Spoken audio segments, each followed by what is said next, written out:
start.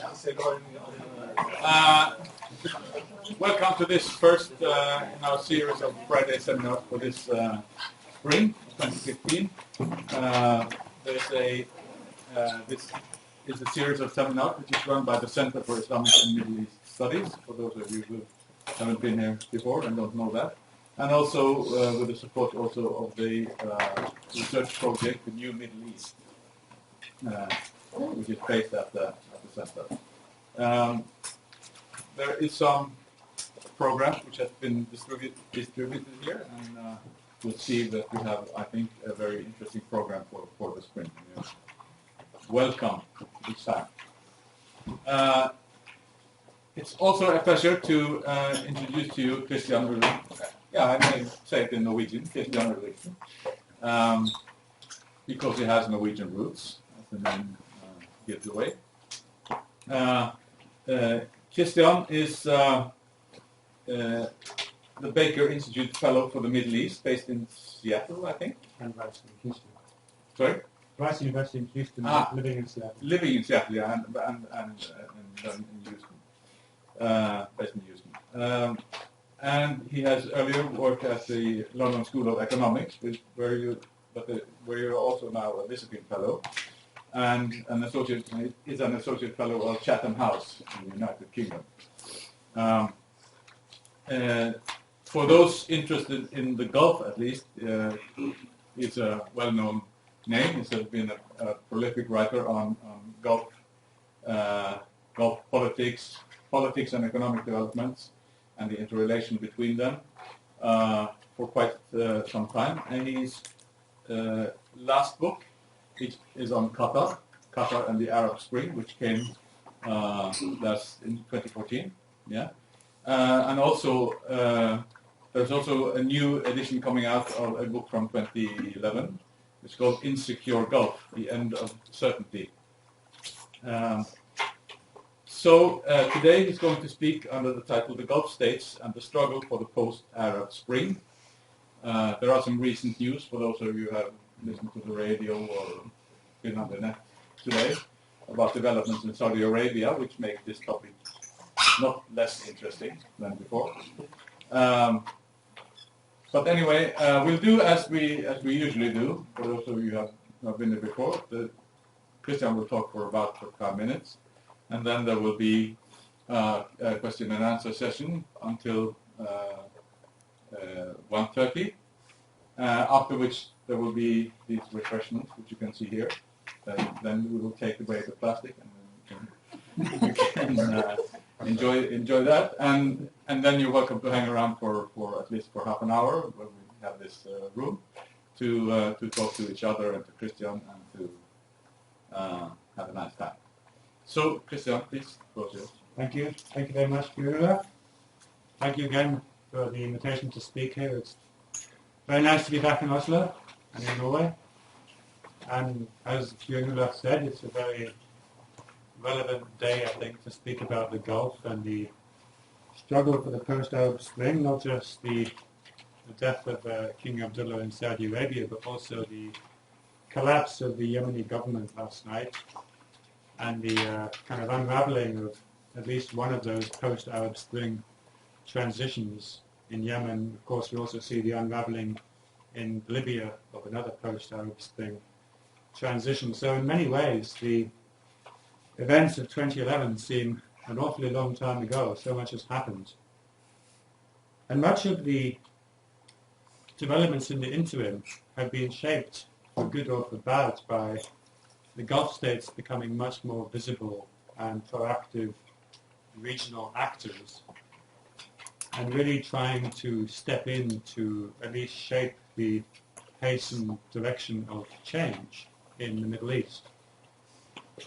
And of course, there was not one consensual approach. There were at least two or three. I mean, the countries on the one hand embracing, along with perhaps Turkey, a direction of change that was much more aligned with political Islam and the kind of rise through electoral participation of some of the new governments in North Africa. And then you had the conservative Gulf states, you had United Arab Emirates, Saudi Arabia, Bahrain of course as well, really trying to influence the direction of change in a different direction, and coming full circle, I guess, in 2013 with the reassertion of authoritarian control in Egypt, the toppling of Mohamed Morsi's government, and the development since then, the kind of attempt to force the Muslim Brotherhood underground, in a sense, to kind of deny its legitimacy as a political actor after the group had done so well in some of the immediate post-Arab Spring transition states. Egypt is also very interesting, I think, as a microcosm of the Gulf states' struggle amongst themselves to shape the direction of change and to illustrate the growing capabilities as well as the policy intent, the more expansive policy intent of the Gulf states to play this role. The Gulf states in many ways were aghast, I think, at the developments in 2011, with the exception of Qatar. Saudi Arabia, of course, was, I think, not happy to see the uprising succeed in Tunisia and Egypt and elsewhere. There was a lot of friction with the United States, with the Obama administration, bewilderment at how the US could abandon support for a long-term regional ally, Mubarak, less perhaps Ben Ali. The Saudis were extremely concerned, of course, that the direction of change would not be in their interests. The Qataris took a very different view. For various reasons, the Qataris were much more familiar with the Muslim Brotherhood as an organization, allowing it an operational base within Qatar, at least, to export its regional view through Al Jazeera and other mechanisms. On the quid pro quo, of course, it did not develop a local structure within Qatar itself. The Qataris also were at the end of a very successful project of internationalization, of kind of internationalizing the Qatar brand. We shouldn't also forget that the uprising in Tunisia began just 2 weeks after Qatar had been awarded the World Cup in 2022. And so Qatar's self-confidence was at its peak in December 2010. It probably thought it could achieve anything if it put enough resources behind it. So we saw the emergence pretty much straight away of a very proactive Qatari response to Arab Spring. Qatar also had, for years, for various reasons, been a haven for political exiles and dissidents from other parts of the Arab world, many of whom then moved back to their countries of origin in Libya or elsewhere to take positions in the post-transition governments that began to appear in 2011 and 2012, given the Qataris also a degree of leverage and influence and familiarity and, of course, comfort with those political order, the political order that began to emerge. So right from the beginning, we saw the very different reactions among different Gulf states to developments in North Africa and in Syria to some extent as well. This is, of course, very different from developments within the Gulf itself. The uprising in Bahrain, notably, was again an example of intervention, this time Gulf intervention, to restore stability and order as they saw it in a fellow ruling family. The interesting thing is that the Qataris also participated in that Gulf intervention, demonstrating that the notion of intervention could mean very different things in different contexts. In fact, the intervention in Bahrain was 5 days before the intervention into Libya, 14th and 19th of March 2011. So you can talk about the kind of Arab Spring in North Africa and Syria being, on the one hand, very different from developments in the Gulf, where the Qataris were all working within a much more multilateral GCC framework. So this will really focus, I think, my talk on North Africa and elsewhere in Syria, not so much in the Gulf itself. Gulf support has been, I think, this is important, tied to outcomes, tied to ideational currents rather than kind of more kind of technocratic outcomes. So we saw that again very clearly in Egypt, where once again we saw the beginning of the 2011-2012, the diverging routes of policy backing different groups. At the beginning, the Saudis had backed SCAF, the Supreme Council for the Armed Forces. The Emiratis also extended financial support, financial aid to SCAF as the military tried to run Egypt in the interim. Once the elections of 2012 took place, the presidential elections, it was notable that the losing candidate Ahmed Shafiq very quickly decamped to Abu Dhabi. The winning candidate Mohamed Morsi was backed straight away by the Qataris to the tune of more than $7.5 billion. There was financial direct budgetary support from Qatar to Egypt. There was a wide range of support in terms of liquefied natural gas cargoes to try to plug some of the energy shortages in Egypt. There was, of course, the support of Al Jazeera, and particularly the Al Jazeera Egyptian channel, Al Jazeera Mubashir Misr, which became extremely controversial across the Middle East for its editorial tone. So the Qataris, also with the Prime Minister at the time, Mohammed bin Jassim Al Thani, supporting and making very high-profile pledges of up to $18 billion in aid and investment to Egypt, which never really actually materialized before the coup of 2013. So very much trying to keep alive the Muslim Brotherhood government financially, politically, and economically. In Tunisia, again, the Qataris were very close to Ennahda, which took power again after the elections in Tunisia. In Libya, of course, Qatar had spearheaded a comprehensive approach, at least in the short term, in 2011 to the toppling of Gaddafi, had played an instrumental role in bridging the Arab and international communities in support of at least of a no-fly zone and of the UN Resolution 1973 in support of the humanitarian protection of the citizens of Benghazi, which subsequently became pretext for a regime change. The Qataris at this time were the acting or the rotating head of the Arab League, and that was important in, I think, the Emir Sheikh Hamad and his Prime Minister HBJ's talk of Arab solutions to Arab problems. Of course, the issue with the Qataris is that their vision of Arab solutions wasn't necessarily matched by the entire Arab world. In Syria, again, the Qataris began to be the first to call for mediation in the first instance, and then the outright removal of Bashar al-Assad through force if necessary. Once it became clear at the end of 2011 that mediation was not succeeding and that actually there was a slide towards civil war. January 2012, we had the failure of the Arab League observer mission to Syria, at which point the Emir of Qatar, Hamad bin Khalifa Al Thani, became the first head of state to publicly call for the forced removal of the Assad regime. We then saw the Qataris and the Saudis especially becoming much more activist in intervening once again in supporting different groups of rebel organizations. Qataris supporting groups linked to the Muslim Brotherhood and its affiliates, the Saudis supporting other groups within the kind of emerging civil series of overlapping conflicts within Syria itself. So we saw again once in Syria how Gulf support was not unidirectional, it wasn't consensual. In some ways it was competing and even contradictory.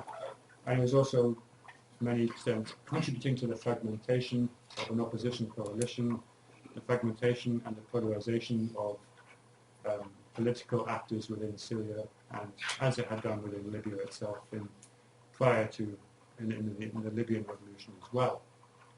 Also in Libya, the UAE had been quite active in supporting different opposition groups. Once again, they were not the same groups as the Qataris had been supporting, thereby kind of sowing the seeds for the divergence between the groups of militias that began to subsequently tear apart the post-transition political and security order in Tripoli and elsewhere. So I think if we take a step back and ask why the Gulf states were becoming so much more assertive, we can see obviously that to some extent it was a continuation of a trend that long predated 2011. The decade of high oil prices after 2003 with the momentary plunge in 2009 to $35 a barrel, which very quickly went back up to about 70 or 80 and then subsequently over 100, had given the Gulf states large amounts of financial leverage and capital accumulation. During the 2000s, we saw the rise of the Gulf as much more visible global actors trying to become more proactive in shaping outcomes and more comfortable to some extent with becoming global actors. We saw that in energy governance, in mediation with the Qataris. We saw that in shaping the regional order as well. So this, to some extent, after 2011, represented this trend whereby the Gulf states were the new center of kind of economic and financial gravity, and to some extent political gravity as well. So the support for the different outcomes, the different trends in the Arab Spring, to some extent was therefore a continuation facilitated by the kind of vacuum of control in the Middle East as well. Egypt had for long before 2011 kind of abdicated its traditional role as a political heavyweight. The Saudis were struggling with the kind of aging succession dilemmas, the aging leadership, which Syria, of course, had kind of removed itself from the heart of the Arab world under Bashar al-Assad. So we saw the Qataris and Emiratis as well, but within the Gulf emerging as these major players. The Emirates had taken a very, very different view of the unrest. For various reasons, the UAE viewed the rise of the Brotherhood as a significant domestic threat to security. This was because the Islah, the affiliates of the Muslim Brotherhood within the UAE, had significant social roots within some of the northern Emirates, was viewed as a potential threat to regime stability, and there was a rise of a kind of security state around the rulers of Abu Dhabi, which generated a significant crackdown on the group and a sharpening of UAE and Abu Dhabi's kind of regional positioning to also support regimes around the Middle East that were at least trying to also contain the spread of Brotherhood and of political Islam. So the Qataris and the Emiratis very quickly became on the opposite ends of a struggle to control the direction of change. From 2013 onwards, with the twin events of June, July 2013, the handover of power within Qatar at the end of June from Emir Sheikh Hamad to his son, 33-year-old Sheikh Tamim, followed by 1 week later the coup in Egypt, which kind of toppled Mohamed Morsi and led to the reassertion of military-led regime by now President al-Sisi. Those two events brought the Arab Spring full circle, and once again we saw this struggle within the Gulf coming full circle. The Qataris were sidelined from the new Egypt that began to emerge. There were backlashes against Qatari investments, Qatari interests. Of course, the arrest of the Al Jazeera journalists became, of course, lever in some quarters. The Emiratis, Saudis, and Bahrainis immediately stepped in with up to $12 billion of aid and development assistance. And what made this unusual was the extent to which also was actually implemented. There was often a gap between Gulf pledges and actual disbursement, whereas the pledges made at the summer of 2013 were very quickly acted upon and made good. So we saw almost a feeling, I think, in the conservative Gulf states that they had been given a second chance. The kind of participatory openings of the Arab Spring had been kind of whittled away, and the return of political strongmen was giving the kind of authoritarian rulers a second chance. And of course, the second chance that having lost control once, they would be very unlikely to try to lose or to risk losing control for a second time. So we saw again the sharpening of identity, and within this time in Syria in mid-2013 there was also a divergence, a kind of a shift away from the Brotherhood opposition in Syria among the political opposition in favor of a Saudi, much greater Saudi influence on the opposition politicians within Syria itself. So we saw the kind of eclipse of the Qatari moment in the summer of 2013 as the backlash against Qatar's much more targeted approach to the Arab Spring began to grow. And events in Mali, actually, and in kind of Africa, actually exemplify the level of suspicion that the Qataris had kind of engendered when there was a coup in Mali and an Islamist rise in the north. The Qataris, in that tense suspicion that they were somehow aiding and abetting the opposition rebels. There was a Qatari humanitarian group in northern Mali whose activities attracted intense controversy. It didn't matter that there was no actual evidence that the Qataris were actually supporting these groups, but what mattered was that enough people thought it was true and thought that it was consistent with Qatar's policies of supporting armed Islamist groups elsewhere. But we saw the real identification or association of Qatar with these organizations that did a lot of damage to Qatar's regional credibility, which meant that by the autumn of 2013 and into 2014, you had these rival camps in the Gulf, in the Middle East, centered around the Gulf, and a rising tide of opposition to Qatar's moves, which had been so prevalent in 2011-2012. We saw a split within the Gulf Cooperation Council, which was becoming increasingly difficult to ignore, increasingly difficult to keep hidden underneath the surface, which really burst out into the open in March 2014 when the Bahrainis, Saudis and Emiratis withdrew their ambassadors from Qatar.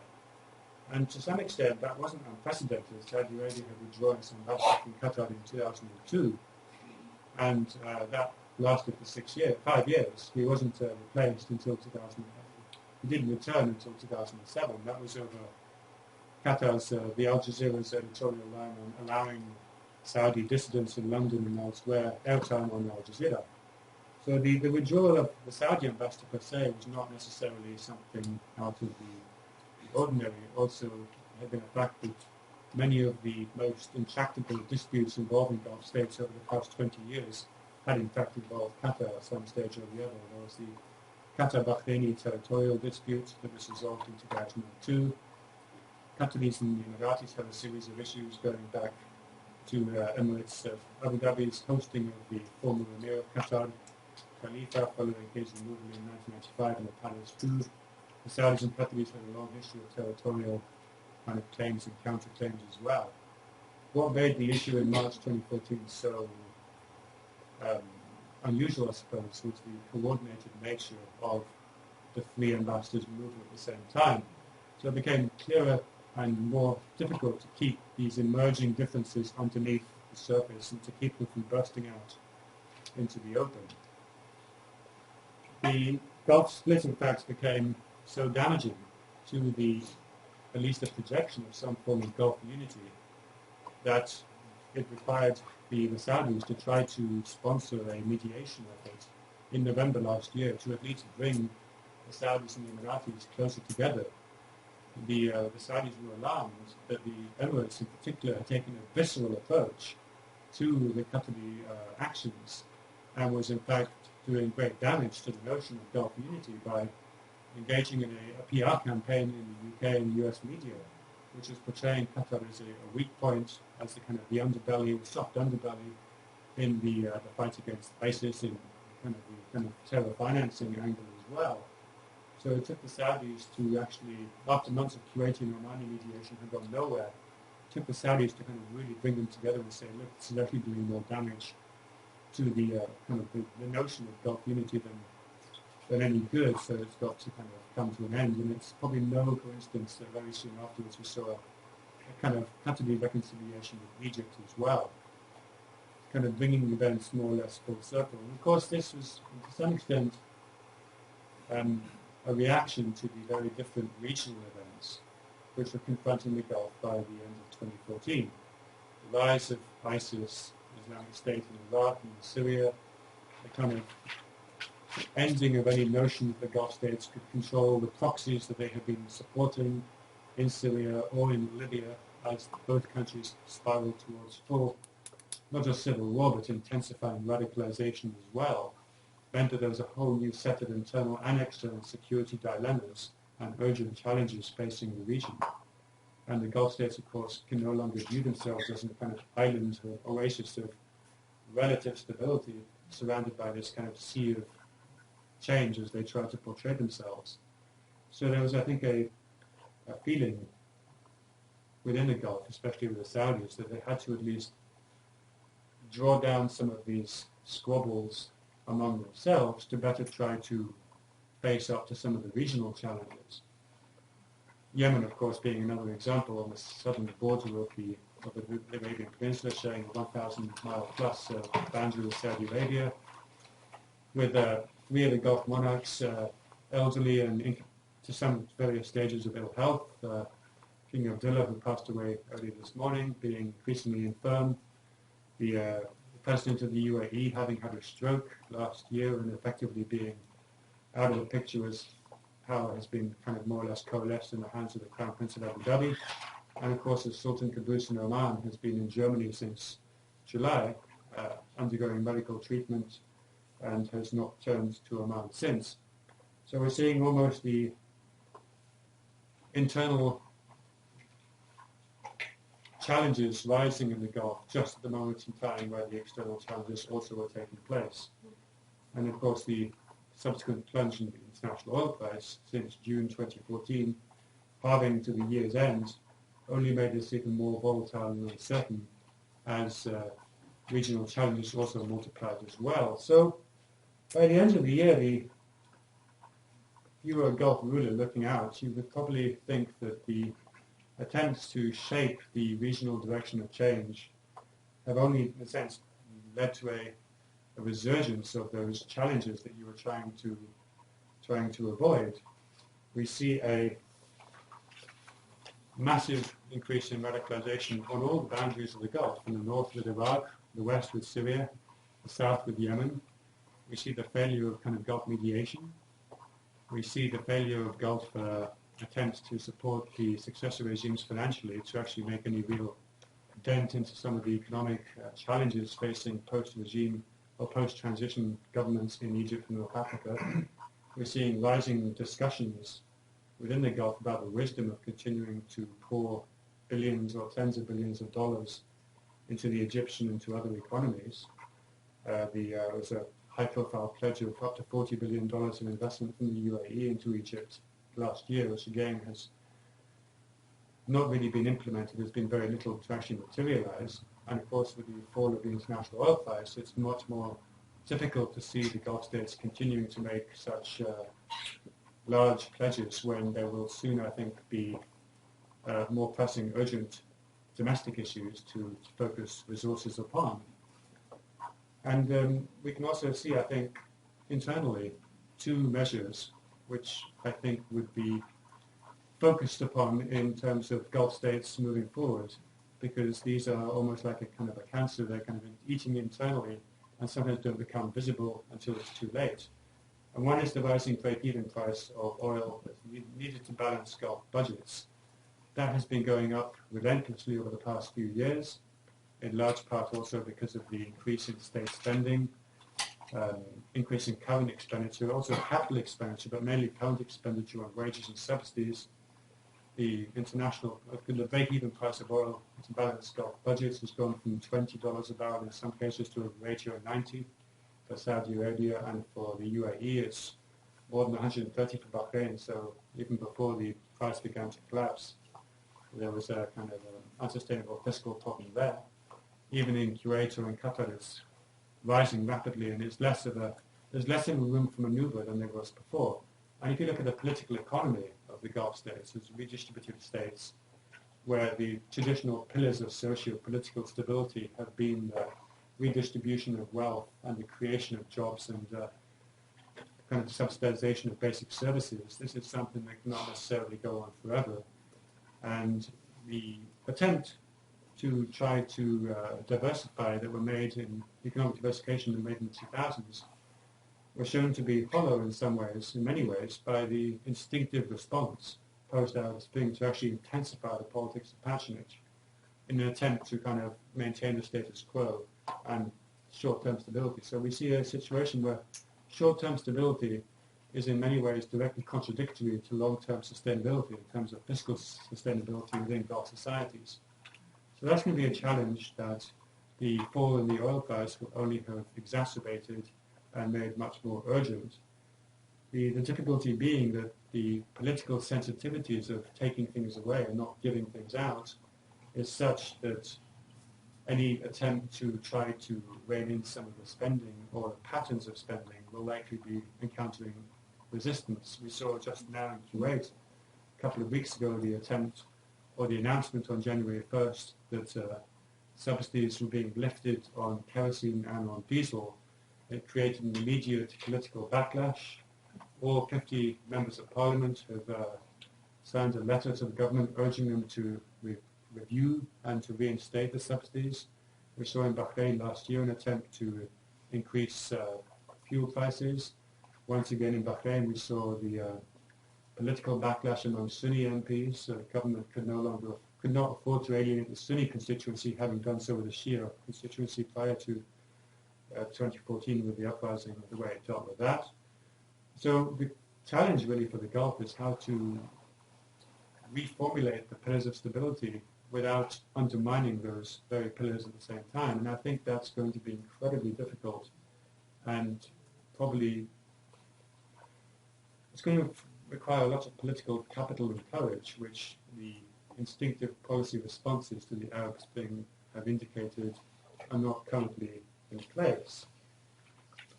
So the rise of break-even price is one issue. The massive increase in domestic energy consumption is another issue in terms of long-term challenge facing the Gulf states. The more they consume domestically, the less they can export at international prices, the more they have to also feed into these unsustainable domestic energy consumption patterns of subsidization. So if you look at the Gulf in the long term, it's very difficult to be optimistic. And I think we'll see the ramifications taking effect in the post-Arab Spring phase we're in now, where the direction of change is by no means apparent. It's probably more uncertain than ever before. The capacity of any one international or regional actor to kind of determine events is almost unprecedentedly low. So the kind of reining in of those assertive policies we've seen over the past 4 years from the Gulf states probably comes at a more, you can't imagine it coming at a more volatile point in time. So the effect, I guess, of the last 4 years is to have created an almost a perfect storm of internal and external security and political and economic challenges.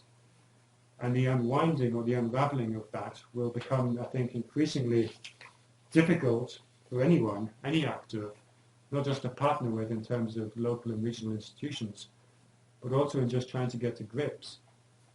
And if I can maybe end with some thoughts on the Islamic State in Iraq, again, the rise of IS, the rise of this really militant jihadi ideology typifies the new security dilemmas facing the Gulf states, because it's very difficult having sectarianized the uprisings in the Gulf, especially in Bahrain and the eastern province of Saudi Arabia, having presented those uprisings as being the tools of outside influence. It's very difficult for the Gulf states now to turn back and to actually warn their citizens not to sympathize with what many people perhaps might see as at least the attempt to reverse some of the disastrous, in their view, legacies of the post-2003 US-led invasion of Iraq, which is the empowerment of Iran, the empowerment of the kind of Shia in Iraq, the empowerment of the Shia kind of non-Sunni elements in Syria as well. It's very difficult for them to suddenly, having spent the last years kind of railing against that, to suddenly turn around and to do the opposite. Yeah, we've seen the Gulf states, we've seen Saudi Arabia, Bahrain, Qatar and UAE all taking part in the US-led military campaign against ISIS in Iraq and Syria, the bombing campaign. We've seen elements of lone wolf attacks, not just in Europe and elsewhere, but in the Gulf itself. There were at least 3 incidents in Saudi Arabia where individuals were attacked. There was the murder of the American woman in Abu Dhabi, which would have, I think, sent chills down the spines of all people living in the Gulf, especially in Qatar or Abu Dhabi, where you have 90% of the population being expatriate. The difficulty being now that the dilemma that they face is such that it's going to be extremely difficult for them to actually try to resolve it. So I guess the difficult to be optimistic, the kind of participatory opening of 2011 seemed an awful long time ago. In a sense, the Gulf states were reacting to a series of short-term ad hoc responses. They knew what they didn't want. There's less evidence that they actually knew what they wanted. Even the Qataris, for all of their high-profile interventions in 2011, never really had a day after policy or a day after plan. It was always ad hoc and very much short-term in thinking. There was no domestic capacity within Qatar, professional capabilities to think about what might happen once the regime was toppled in Libya, or what might happen in Syria once the initial attempt to rally the opposition failed. So we see, I think, the legacies today of 4 years of short-term thinking, short-term policies, attempts to steer the direction of change without necessarily having the capacity to see it through, and now facing the consequences of dealing with a region that is probably more violent, probably more unpredictable, probably more dangerous than at any time in recent history. Of course, we're seeing the kind of whole unraveling of an order that has lasted for better or for worse, for decades. And so in that respect, issues such as the halving of international oil prices and the succession issues, not just in Saudi Arabia, but also in other Gulf states, couldn't come at a worse time. So I think that's probably all I've got to say on that, but I'll be happy to take your questions and comments, and of course anything to do with recent developments in Yemen or in Saudi Arabia as well. So thank you very much.